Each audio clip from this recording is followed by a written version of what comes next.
राधे राधे प्रिय श्रोताओं।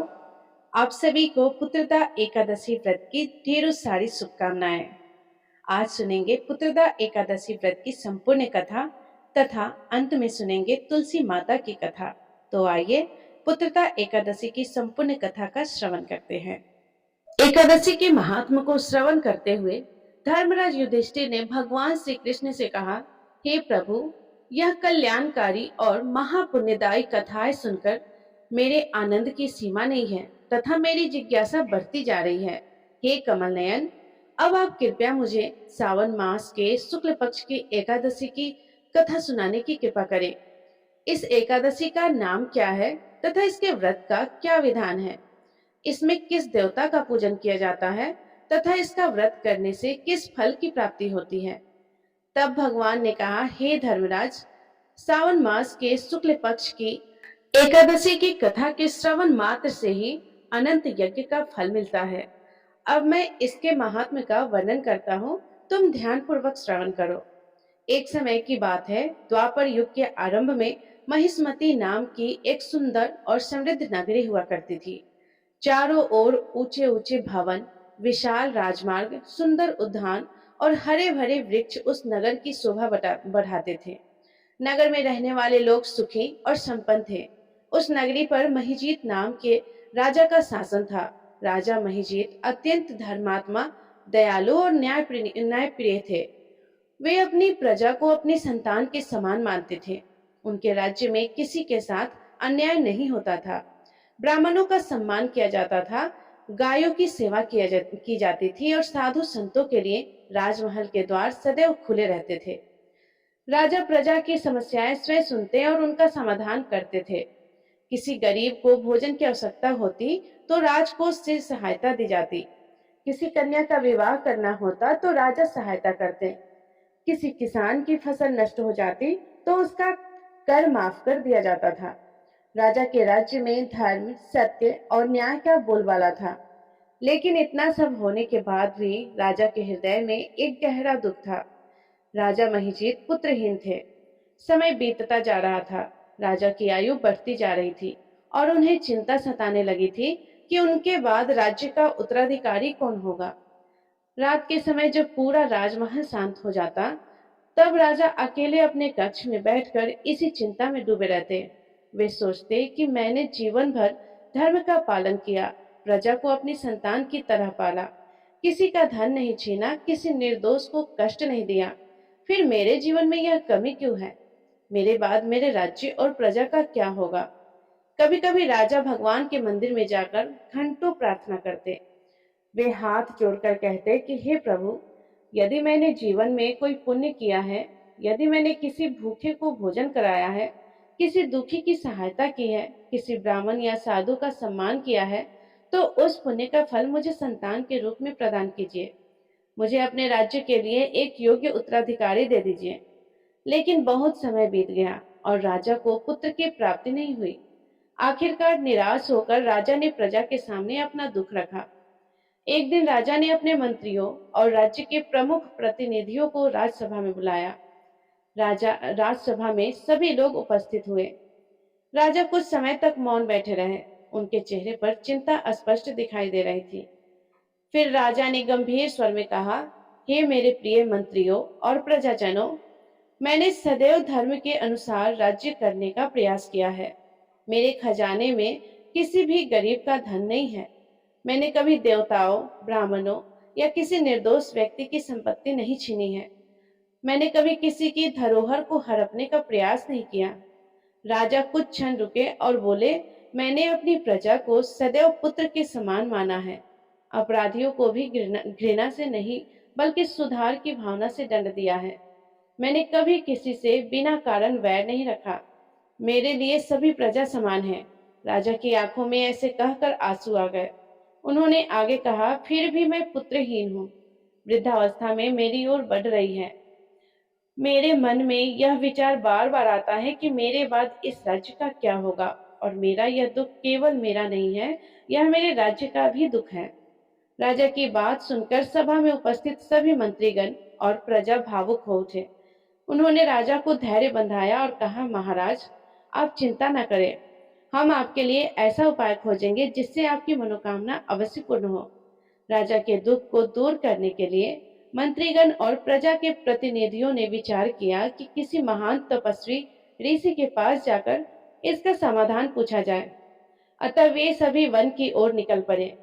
घने जंगल से होकर वे आगे बढ़ते गए। रास्ते में उन्हें अनेक आश्रम मिले। उन्होंने कई ऋषि मुनियों के दर्शन किए और उनसे राजा के पुत्रहीन होने का कारण पूछा, लेकिन उनके मन को पूर्ण समाधान नहीं मिला। अंततः वे एक अत्यंत दिव्य आश्रम में पहुंचे। वहां उन्होंने एक महान तपस्वी को देखा था। वे थे महात्मा लोमस ऋषि। लोमस ऋषि अत्यंत वृद्ध थे। वे तपस्या में लीन रहते थे। उनका शरीर तप के तेज से प्रकाशित हो रहा था। वे जितेंद्रिय, जीत क्रोध और आत्मसंयमी थे। वेद, वेदांग और शास्त्रों के गढ़ रहस्यों को के ज्ञाता थे। कहा जाता है कि कल्प के बीतने पर उनके शरीर का एक रोम गिरता था, इसलिए उनका नाम लोमस ऋषि प्रसिद्ध हुआ। उनके आश्रम में अद्भुत शांति थी। मंत्रियों और प्रजाजनों ने दूर से ही ऋषि को प्रणाम किया और उनके चरणों में बैठ गए। कुछ देर बाद ऋषि ने नेत्र खोले और प्रेम पूर्वक पूछा कि हे सज्जनों, आप लोग किस उद्देश्य से मेरे आश्रम में आए हैं? आपके मन में कोई चिंता है तो निसंकोच मुझे कहिए। यदि मुझ में सामर्थ्य हुआ तो मैं अवश्य आपका कल्याण करूंगा। ऋषि के मधुर वचन सुनकर सभी को आशा की किरण दिखाई दी। प्रजा के प्रतिनिधियों ने हाथ जोड़कर कहा, हे महर्षि, महास्मृति नगरी के राजा महिजीत अत्यंत धर्मात्मा और न्यायप्रिय है। वे अपनी प्रजा को पुत्र के समान मानते हैं। उनके राज्य में किसी के साथ अन्याय नहीं होता। वे ब्राह्मणों, साधु संतों और गायों की सम्मान करते हैं। फिर भी महाराज पुत्रहीन होने के कारण अत्यंत दुखी है। उनकी आयु बढ़ती जा रही है और उन्हें अपने बाद राज्य की चिंता सताती रहती है। महाराज के दुख के कारण पूरी प्रजा भी दुखी है। हमने अनेक उपाय किए लेकिन कोई समाधान नहीं मिला। अब हमें आपके दर्शन हुए हैं। हमें विश्वास है कि आपके ज्ञान और तप के प्रभाव से राजा की समस्या का समाधान अवश्य ही होगा। हे महर्षि, कृपा करके बताइए कि राजा को पुत्र प्राप्ति क्यों नहीं हो रही है और इसके लिए उन्हें कौन सा उपाय करना चाहिए। लोमस ऋषि कुछ क्षण शांत रहे, फिर उन्होंने अपनी आंखें बंद कर ली। वे ध्यान में लीन हो गए। उनके तपोबल से राजा महिजीत के पूर्व जन्म का रहस्य उनके सामने प्रकट हो गया। कुछ समय बाद ऋषि ने नेत्र खोले और बोले, हे सज्जनों, राजा महिजीत वास्तव में पूर्व जन्म में एक निर्धन वैश्य था। सभी लोग ध्यान पूर्वक ऋषि की बात सुनने लगे। लोमस ऋषि ने उनसे आगे कहा कि पूर्व जन्म में वह वैश्य अत्यंत निर्धन था। निर्धनता के कारण वह एक स्थान से दूसरे स्थान पर जाकर व्यापार किया करता था। जीवन में कई कठिनाइयां थी और वह कई बार भूखा प्यासा भी रहता था। एक बार ज्येष्ठ मास के शुक्ल पक्ष की द्वादशी का दिन था। उस समय वह कई दिनों से ठीक प्रकार से भोजन और जल प्राप्त नहीं कर सका था। दोपहर के समय अत्यधिक गर्मी थी। सूर्य आकाश के मध्य में था। भूख और प्यास से व्याकुल होकर वह जल की तलाश में जलाशय के पास पहुंचा। जलाशय के पास पहुंचते ही उसने देखा कि वहां एक प्यासी गाय जल पी रही थी।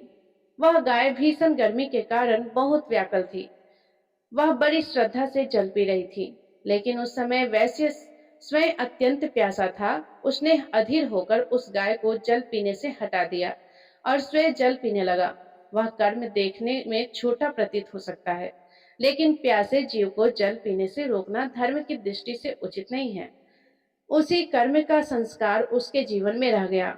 उसी जन्म में उसने उस दिन उपवास भी किया था।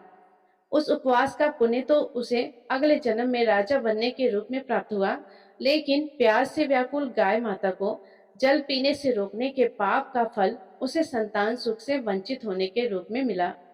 यह सुनकर सभी लोग आश्चर्यचकित रह गए। तब एक मंत्री ने हाथ जोड़कर कहा कि हे महर्षि, यदि राजा के पूर्व जन्म का पाप ही उनके पुत्रहीन होने के कारण है, तो क्या इसका कोई प्रायश्चित संभव है? ऋषि मुस्कुराए और उन्होंने कहा, सनातन धर्म में प्रायश्चित और पुण्य कर्म के द्वारा मनुष्य अपने जीवन को पवित्र कर सकता है। भगवान की भक्ति, व्रत, दान, सेवा और सदाचार से मनुष्य के पाप कर्मों का क्षय होता है। लोमस ऋषि ने कहा कि सावन माह के शुक्ल पक्ष में आने वाली एकादशी को पुत्रदा एकादशी कहा जाता है। यह अत्यंत पुण्यदायी एकादशी है। यदि तुम सब श्रद्धा पूर्वक इस एकादशी का व्रत करो, भगवान विष्णु का पूजन करो, रात्रि में जागरण करो और अगले दिन द्वादशी को व्रत का पालन करके उस व्रत का पुण्य राजा को समर्पित करो, तो राजा के पूर्व जन्म के कर्म का दोष शांत होगा और उनकी पुत्र प्राप्ति की मनोकामना भी पूर्ण होगी। ऋषि के यह वचन सुनकर सभी के चेहरे पर संतोष और प्रसन्नता की लहर छा गई। उन्होंने ऋषि को प्रणाम किया और कहा, हे महर्षि, हम आपकी आज्ञा का पूर्ण पालन करेंगे। इसके बाद मंत्री और प्रजा महर्षि को धन्यवाद कर वापस महिष्मती नगरी लौट आए। उन्होंने राजा को लोमस ऋषि से हुई पूरी वार्ता सुनाई। राजा ने जब यह सुना तो उनकी आंखों में आशा के आंसू आ गए। उन्होंने भगवान विष्णु के सामने हाथ जोड़कर कहा, हे नारायण, अब मुझे आप पर पूर्ण विश्वास है। जो भी व्रत और पूजा करनी होगी मैं श्रद्धा से करूंगा। तभी कुछ समय बीतने पर सावन शुक्ल एकादशी का दिन आया। पूरे राज्य में भक्ति भाव का वातावरण बन गया। प्रातःकाल सभी लोगों ने स्नान किया, स्वच्छ वस्त्र धारण किए, घरों और मंदिरों की सफाई की गई। राजा ने भी विधि पूर्वक भगवान विष्णु का पूजन किया। भगवान विष्णु को पीले पुष्प, तुलसी दल, धूप, दीप और नैवेद्य अर्पित किया। पूरे नगर में भगवान विष्णु के नाम का संकीर्तन होने लगा। ओम नमो भगवते वासुदेवाय, श्री हरि भगवान की जय के जय जयकार गूंजने लगे। प्रजा ने पूर्ण श्रद्धा से एकादशी का व्रत रखा। दिन भर भगवान विष्णु का स्मरण किया गया। पुराणों और भगवान की कथाओं का श्रवण किया गया। रात्रि में मंदिर को दीपों से सजाया गया। भक्तों ने जागरण किया। कोई भगवान विष्णु के भजन गा रहा था तो कोई विष्णु सहस्त्र नाम का पाठ कर रहा था। कोई श्री हरि की कथा सुन रहा था। राजा भी पूरी रात भगवान का स्मरण करते रहे। रात्रि का समय बीतता गया। चारों ओर दीपक जल रहे थे। मंदिर में भगवान विष्णु की सुंदर प्रतिमा विराजमान थी। उनके चरणों में तुलसी दल और पुष्प अर्पित थे। राजा ने हाथ जोड़कर प्रार्थना की कि हे श्री हरि, यदि मेरे पूर्व जन्म में मुझसे कोई भूल हुई है तो मुझे क्षमा करे। मुझे अपने कर्मों का फल स्वीकार है, लेकिन मेरी प्रजा के भविष्य के लिए मुझे एक योग्य संतान का आशीर्वाद दीजिए। हे भगवान, मेरी प्रजा ने मुझे सदैव अपना राजा ही नहीं बल्कि अपना परिवार माना है। मैं चाहता हूँ कि मेरे बाद भी इस राज्य में धर्म और न्याय की स्थापना बनी रहे। उनकी प्रार्थना सुनकर वहां उपस्थित सभी लोगों के आंखों में आंसू आ गए। सभी लोगों ने विधि विधान से भगवान विष्णु का पूजन किया और व्रत के पुण्य का संकल्प लेकर उसे राजा के कल्याण के लिए समर्पित कर दिया। ब्राह्मणों को भोजन कराया गया, यथाशक्ति दान दिया गया, गौ सेवा की गई और भगवान श्री हरि से राजा की मनोकामना पूर्ण होने की प्रार्थना की गई। उस पुण्य का फल राजा को समर्पित किया गया और कुछ दिनों के बाद शुभ समाचार मिला। रानी गर्भवती हो गई। राजमहल में प्रसन्नता का वातावरण छा गया। रानी गर्भवती है, यह सुनकर पूरे राज्य में उत्सव मनाया गया। राजा ने भगवान विष्णु को धन्यवाद दिया और समय बीतता गया और प्रसव का समय आ गया। अंततः रानी ने एक अत्यंत तेजस्वी और सुंदर पुत्र को जन्म दिया। राजमहल में शंख बजने लगे, मंदिरों में घंटियां बज उठी। ब्राह्मणों ने मंगल स्त्रोतों का और मंत्रों का उच्चारण किया। पूरे राज्य में खुशियां मनाई गई, मिठाइयां बांटी गई। राजा की आंखों से आनंद के आंसू बहने लगे। उन्होंने अपने पुत्र को गोद में उठाया और भगवान के चरणों में नमन करते हुए कहा, हे प्रभु, आपने मेरी प्रार्थना स्वीकार कर ली है। आपको मेरा कोटि कोटि धन्यवाद है। तब भगवान श्री कृष्ण ने युधिष्ठिर महाराज से कहा, हे राजन, सावन मास के शुक्ल पक्ष की यह एकादशी पुत्रता एकादशी के नाम से प्रसिद्ध है। जो मनुष्य श्रद्धा और भक्ति से इस व्रत का पालन करता है, भगवान विष्णु उसकी मनोकामनाओं को पूर्ण करने की कृपा करते हैं। जो व्यक्ति संतान की इच्छा रखता है, उसे श्रद्धा पूर्वक इस व्रत का पालन करना चाहिए। पति पत्नी दोनों मिलकर भगवान विष्णु की आराधना करें, तुलसी दल अर्पित करें और अपनी सामर्थ्य के अनुसार दान पुण्य करें। इस व्रत की कथा का श्रद्धा पूर्वक श्रवण करने से भी महान पुण्य की प्राप्ति होती है। मनुष्य के कई जन्मों के पापों का नाश होता है और उसे भगवान विष्णु की कृपा प्राप्त हो जाती है। तो प्रेम से बोलिए विष्णु भगवान की जय। प्रिय श्रोताओ, आइए अब सुनते हैं तुलसी माता की कथा। एक बुढ़िया माई तुलसी जी को सींचती थी और कहती थी, हे तुलसी माता, सत की दाता, मैं तेरा बिरवा सींचती हूँ।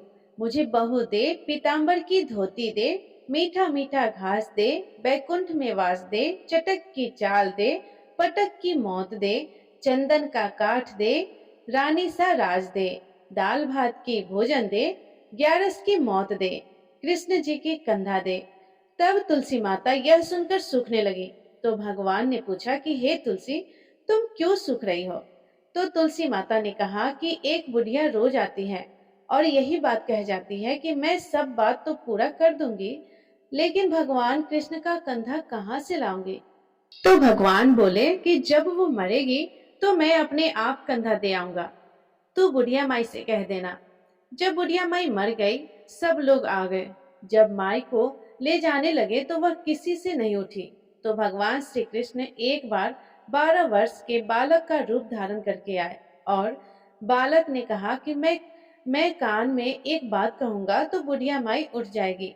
बालक ने बुढ़िया माई के कान में कहा, बुढ़िया माई मन के निकाल ले, पीताम्बर की धोती ले, मीठा मीठा घास ले, बैकुंठ में वास ले, चटक की चाल ले, पटक की मौत ले, कृष्ण जी का कंधा ले। यह सुनकर बुढ़िया माई हल्की हो गई। तो भगवान श्री कृष्ण ने उन्हें कंधा दिया और बुढ़िया माई को मुक्ति मिल गई। हे तुलसी माता, जैसे बुढ़िया माई को मुक्ति दी वैसे ही सबको देना। प्रेम से बोलिए श्री तुलसी महारानी की जय। एक बार किसी गांव में किसान रहता था। वह हर दिन मंदिर जाता और तुलसी माता की पूजा किया करता था। वह तुलसी माता से रोज प्रार्थना करता कि हे तुलसी माता, मेरे आनंद करना। तुलसी माता ने एक दिन सोचा कि यह किसान बहुत सीधा साधा है। एक तो गरीब है, फिर भी हर दिन समय निकालकर मेरी पूजा किया करता है। मैं इसके लिए कुछ न कुछ करना चाहती हूँ। यह सोचकर तुलसी माता ने एक छोटी कन्या का रूप धरा और किसान के रास्ते पर जाकर बैठ गई और फिर उस किसान से कहने लगी कि मैं भी तुम्हारे घर चलना चाहती हूँ। मेरा कोई नहीं है। किसान ने सोचा कि घर पर तो मेरी 6 बेटियां पहले से ही हैं। अब 7 लड़कियों का मैं पेट कैसे भरूंगा? कैसे उनका पालन पोषण करूंगा? और कैसे इनका विवाह करूंगा? मेरे पास तो कुछ भी ऐसा नहीं है। यह सोचकर वह किसान बहुत परेशान हो गया। मारे दुख के उनको आजकल कुछ भी अच्छा नहीं लगता था। यहाँ तक कि उसको खाना खाने का भी मन नहीं कर रहा था। उसे ऐसे परेशान देखकर उसकी पत्नी बोली, क्या बात है, आजकल बहुत दुखी रहने लगे हो? तब एक किसान बोला, क्या बताओ, मैं मंदिर जाता हूँ, वहां पर एक छोटी सी कन्या बैठी हुई है और वह रोज कहती है कि मैं भी तुम्हारे घर चलूंगी। अब तुम ही बताओ, भला घर पर तो हमारी 6 बेटियां पहले से ही है। अब 7वीं को लेकर मैं कैसे उसका पेट भरूंगा? कैसे गुजारा करूंगा? किसान की पत्नी बोली, अरे इसमें परेशान होने की इतनी क्या बात है? अगर वह आ रही है तो आने दो। जैसे हमारी यह 6 बेटियां रहती है वैसे वह भी रह लेगी। तब किसान बोला, अरे हम उसका विवाह कैसे कराएंगे? कैसे इतने बड़े परिवार का गुजारा होगा? किसान की पत्नी ने उसे समझाते हुए कहा, अरे यह तो कोई भी बात नहीं है, कोई मुश्किल ही नहीं। जैसे हम अपनी 6 लड़कियों की शादी करवाएंगे वैसे ही 7वीं की भी करवा देंगे। अपनी 7 लड़कियों का विवाह साथ साथ करवा देंगे। अब किसान को अपनी पत्नी की बात सही लगी। उसका मन थोड़ा हल्का हुआ। अगले दिन जब वह मंदिर गया तो वह कन्या उसे फिर से मंदिर की सीढ़ियों पर बैठी दिखाई दी और फिर से उसने अपनी बात दोहराई कि मैं आपके घर चलूं क्या? अब की बार किसान ने ना तो उसे मना किया और ना ही कोई बहाना बनाया, बल्कि उसका हाथ पकड़कर कहा, हाँ चल बेटी, घर चलो। ऐसा कहकर वह किसान उस छोटी सी कन्या का हाथ पकड़कर अपने घर पर लिवाकर ले आया। अब जब वह घर ले आया तो तुलसी माता जो कन्या के रूप में उस किसान के घर पर आई थी, उनका तो पैर किसान के घर पर पड़ते ही किसान के तो मानो आनंद ही आनंद छा गया। उसके घर में खुशियां ही खुशियां भर गई और उसकी सारी गरीबी भी दूर हो गई। अब किसान के घर में किसी बात का कोई अभाव नहीं था। धीरे धीरे समय बीता और किसान की वह सभी कन्याएं अभी विवाह के लायक हो गई। जब वह किसान अपनी बेटियों की शादी के लिए वर ढूंढने के लिए जाने लगा तो सबसे छोटी कन्या ने कहा कि पिताजी, मेरे लिए तो सालिग्राम जी के मंदिर में जाकर सालिग्राम जी को ही ले आना और उनसे कहना कि वो बारात लेकर आए मुझसे विवाह करने के लिए। और पिताजी, मेरी बाकी 6 बहनों के लिए आप अपनी इच्छा से वर ढूंढ लेना। किसान ने ऐसा ही किया और तुलसी महारानी की कृपा से उसके तो सारे जेवर, कपड़ा, खाना सब तैयार हो गया और खूब धूमधाम से सबका विवाह हो गया और उस किसान के घर पर तुलसी माता की कृपा हो गई। हे तुलसी माता, जैसे आपने उस किसान के घर पर कृपा की, वैसे ही सब पर करना और वैसे ही आनंद और खुशियां सबको देना। कथा को कहते, सुनते और हुंकार भरते सभी भक्तों के घर पर अपनी कृपा दृष्टि बनाए रखना। बोलिए तुलसी महारानी की जय। तो प्रिय श्रोताओं, ये थी पुत्रदा एकादशी व्रत की संपूर्ण कथा और तुलसी माता की कथा। यदि ये कथा पसंद आई हो तो वीडियो को लाइक जरूर कीजिएगा और कमेंट बॉक्स में जय तुलसी माता, जय श्री हरि विष्णु लिखना ना भूलिएगा। धन्यवाद। राधे राधे। जय श्री कृष्ण।